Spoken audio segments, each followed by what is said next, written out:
کہتے ہیں زندگی میں تنہائی سب سے بڑی آزمائش ہے، لیکن بعض اوقات اللہ اسی تنہائی میں کوئی نعمت بھیج دیتا ہے۔ بوڑھی عورت اکیلی رہتی تھی، اس کا شوہر برسوں پہلے گزر گیا اور اولاد کبھی ہوئی نہیں۔ وہ خود ہی روٹی بناتی، خود ہی پانی بھرتی، ہر شام وہ اللہ کے حضور دعا کرتی، اے رب اگر مجھے کوئی ہم سفر نہ دیا تو کم از کم کوئی ہمدرد ہی دے دے۔ ایک دن جب وہ جنگل کے کنارے لکڑیاں جمع کر رہی تھی، اسے جھاڑیوں میں سے ایک ہلکی سی آواز سنائی دی، میاؤ میاؤ۔ وہ قریب گئی تو ایک چھوٹی زخمی بلی پڑی تھی، پاؤں سے خون بہہ رہا تھا، آنکھیں ڈری ہوئی تھیں۔ اماں نے کپڑے سے زخم صاف کیا اور بلی کو آہستہ سے اپنی گود میں لے لیا۔ گھر پہنچ کر بلی کو گرم دودھ پلایا۔ پہلی بار اماں کے چہرے پر مسکراہٹ آئی۔ اب تم اکیلی نہیں بیٹی۔ بلی کے چہرے پر سکون تھا۔ اگلے دنوں میں بلی ٹھیک ہو گئی۔ بلی اماں کے ساتھ کھاتی، سوتی، حتیٰ کہ ان کے ساتھ نماز کے وقت بھی بیٹھتی۔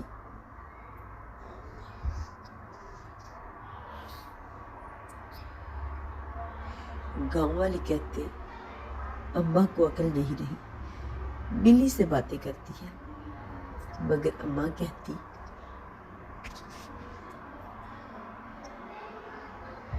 شاید تم نے کبھی تنہائی نہیں دیکھی، ورنہ سمجھتے کہ یہ بلی نہیں رحمت ہے۔ بلی ان کے لیے بیٹی جیسی بن گئی تھی۔ وہ ہر صبح اماں کے پاؤں سے لپٹ کر انہیں جگاتی۔ ایک رات سردی بہت بڑھ گئی،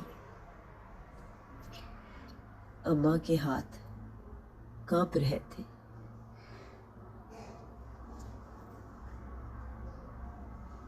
اماں نے چولہے میں آگ جلانے کی کوشش کی، مگر چکر کھا کر گر گئی۔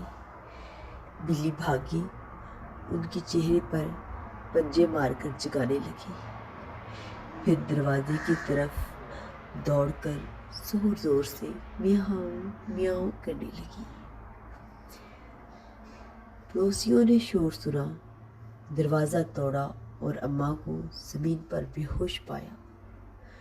انہیں ہسپتال لے جایا گیا۔ ڈاکٹر نے کہا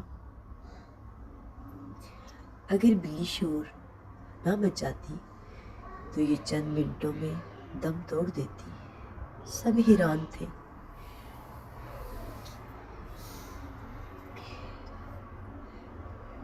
ہسپتال کے باہر دروازے کے پاس بلی بیٹھی تھی، جیسے دعا کر رہی ہو۔ اماں کو ہوش آیا تو سب سے پہلے انہوں نے یہی پوچھا، میری بلی کہاں ہے؟ چند دن بعد اماں واپس آئیں۔ دروازہ کھلا، بلی دوڑ کر ان کے قدموں سے لپٹ گئی۔ اماں نے اسے گود میں اٹھایا اور کہا اللہ نے میری دعا قبول کر لی، میں نے ہمدرد مانگا تھا، اس نے تمہیں بھیج دیا۔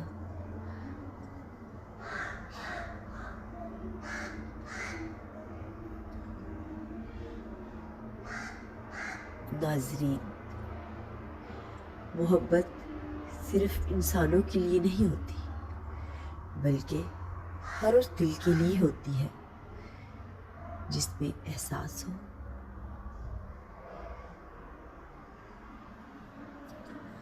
اللہ ہماری مدد انہی کے ذریعے کرتا ہے جنہیں ہم معمولی